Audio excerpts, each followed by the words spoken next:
Gosh, my head looks big. Okay. Here are 7 simple ways to save money fast. The first tip that I have is to DIY, do it yourself.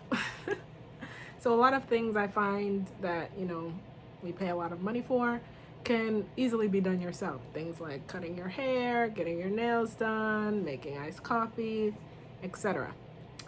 I don't always do these things myself. Of course, sometimes I'm lazy and I just want to splurge, but I do find that one of the main things I do is I do my nails myself, my feet specifically. I do my toenails by myself, all me. I cut them, clip them, massage them, wash them. I give myself the full treatment, okay guys? Like, free 99, you're speaking my language. For a pedicure, I'm saving myself $30, every 3 weeks about, or $50 depending on where you go, 60. So do it yourself. See if there are ways that you can incorporate that into your lifestyle. Like I said, if you like make coffee or if you go out for coffee all the time, try making coffee at home to save money.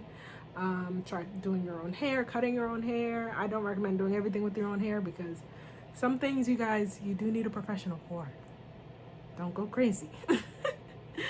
But yeah, they're just little bits and pieces that you can do yourself, like building things, if you're good with your hands, or if you're creative, making your own pictures to decorate your house with, or blankets, weaving blankets for yourself. So those are just a couple of examples of things to do to kind of save money, and things that you might not even think about. Like, oh yeah, I knit all the time. Like, why don't I knit myself a blanket instead of going out and buying one for a crazy amount of money? And even if it's not a crazy amount of money, those little things add up. So, $20 here or $20 here will eventually add up to a lot of money. Imagine being able to save all that money and putting it into something that you want or can grow. The next tip I have is to buy quality. And this one was hard for me, especially when I was broke and didn't have any money. Certain things make sense to buy quality instead of quantity. For example, clothes. I find it better to buy a good pair of jeans or leggings or sweaters or jackets for not a crazy amount, but like say $80 for a jacket or something, or $30 for a pair of leggings as opposed to $10 for a pair of leggings.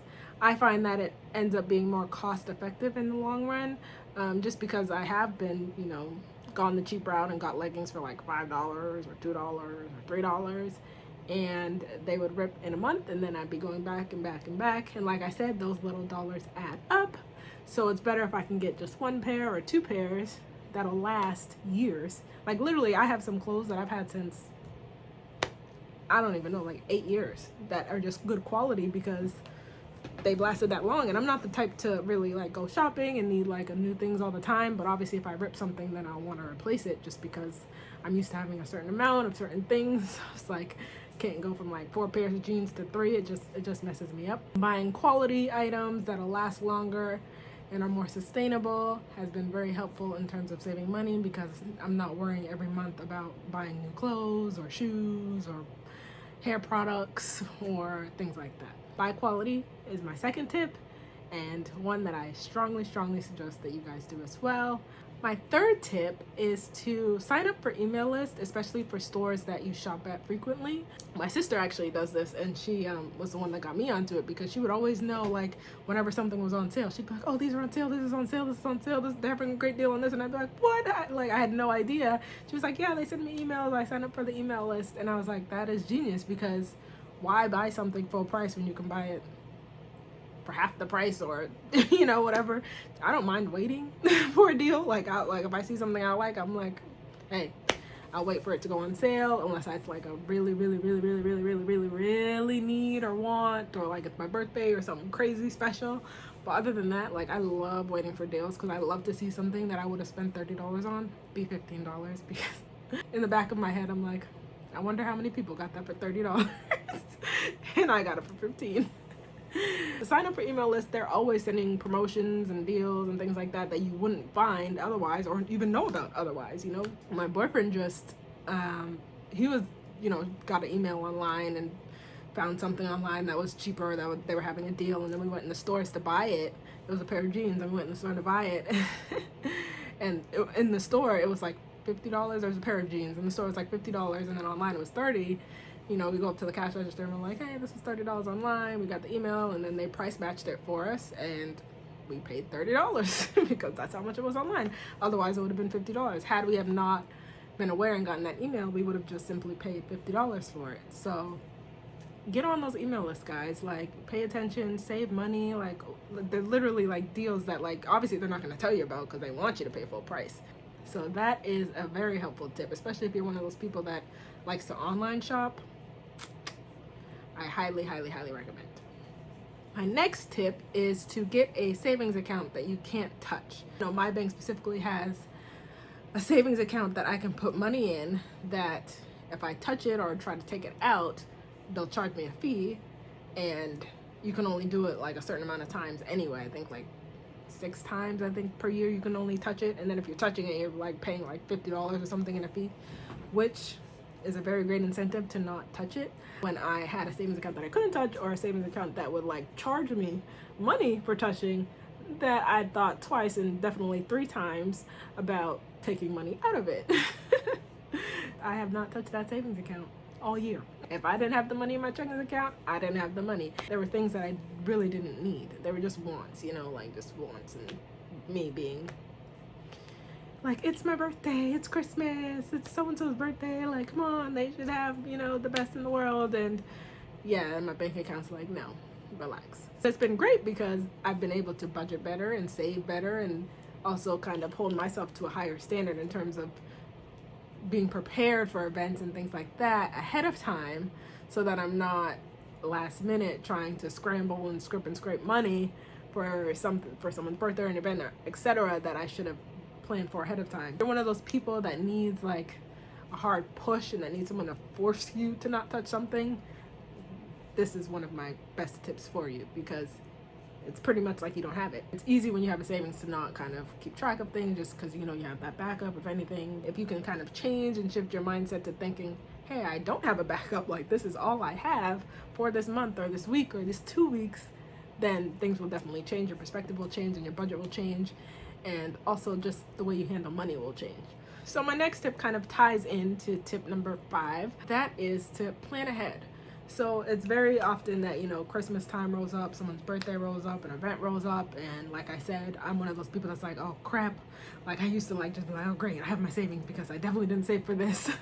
Someone's birthday is the same time every year. Christmas is the same time every year. Black Friday is the same time every year. Cyber Monday is the same time every year. Prime Day, etc. Those we should be planning ahead for, because we know about them. Of course, there are going to be times where things just come up, you know, because I feel like anytime I try to save money, like a car breaks down or something random, but story for another day. So plan ahead, even if it's little things like putting $20 here a week, $20 here a week, 15, 10, those things add up. Even if you're not like, you know, it's not a crazy amount that you saved, at least you save something, and it takes some of the pressure and the burden off of having to worry about how you're going to afford X and Y event.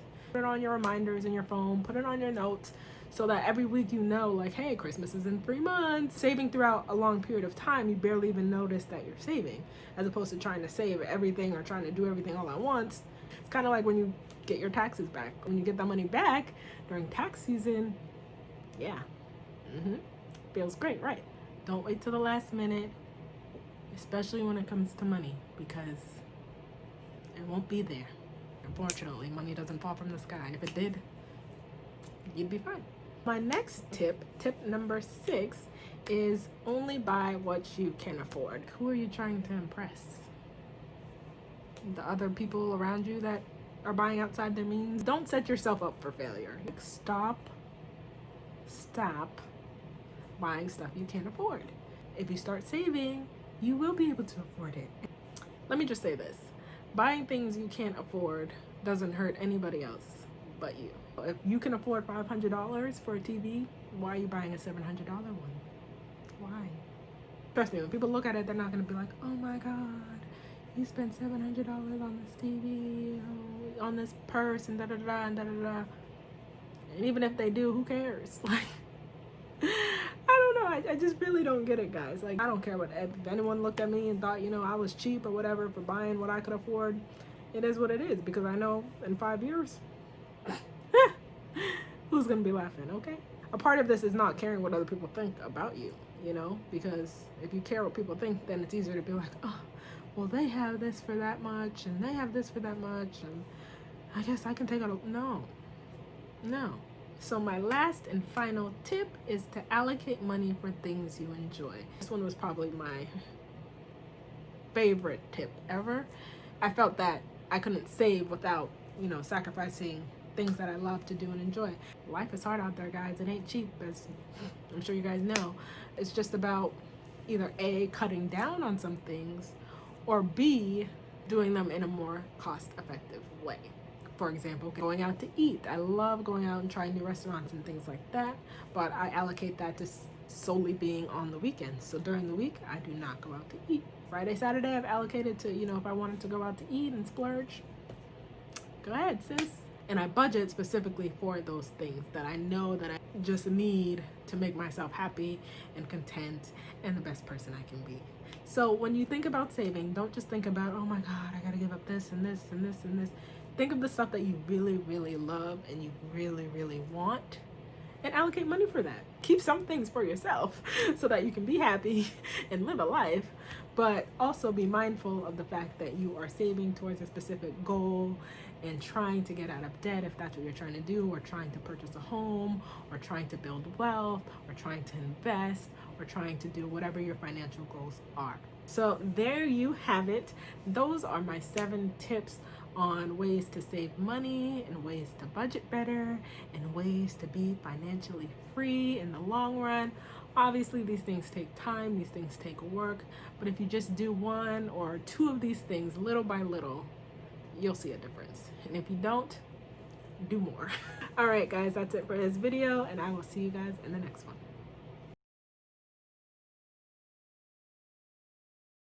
So, here are 7 tips or ways that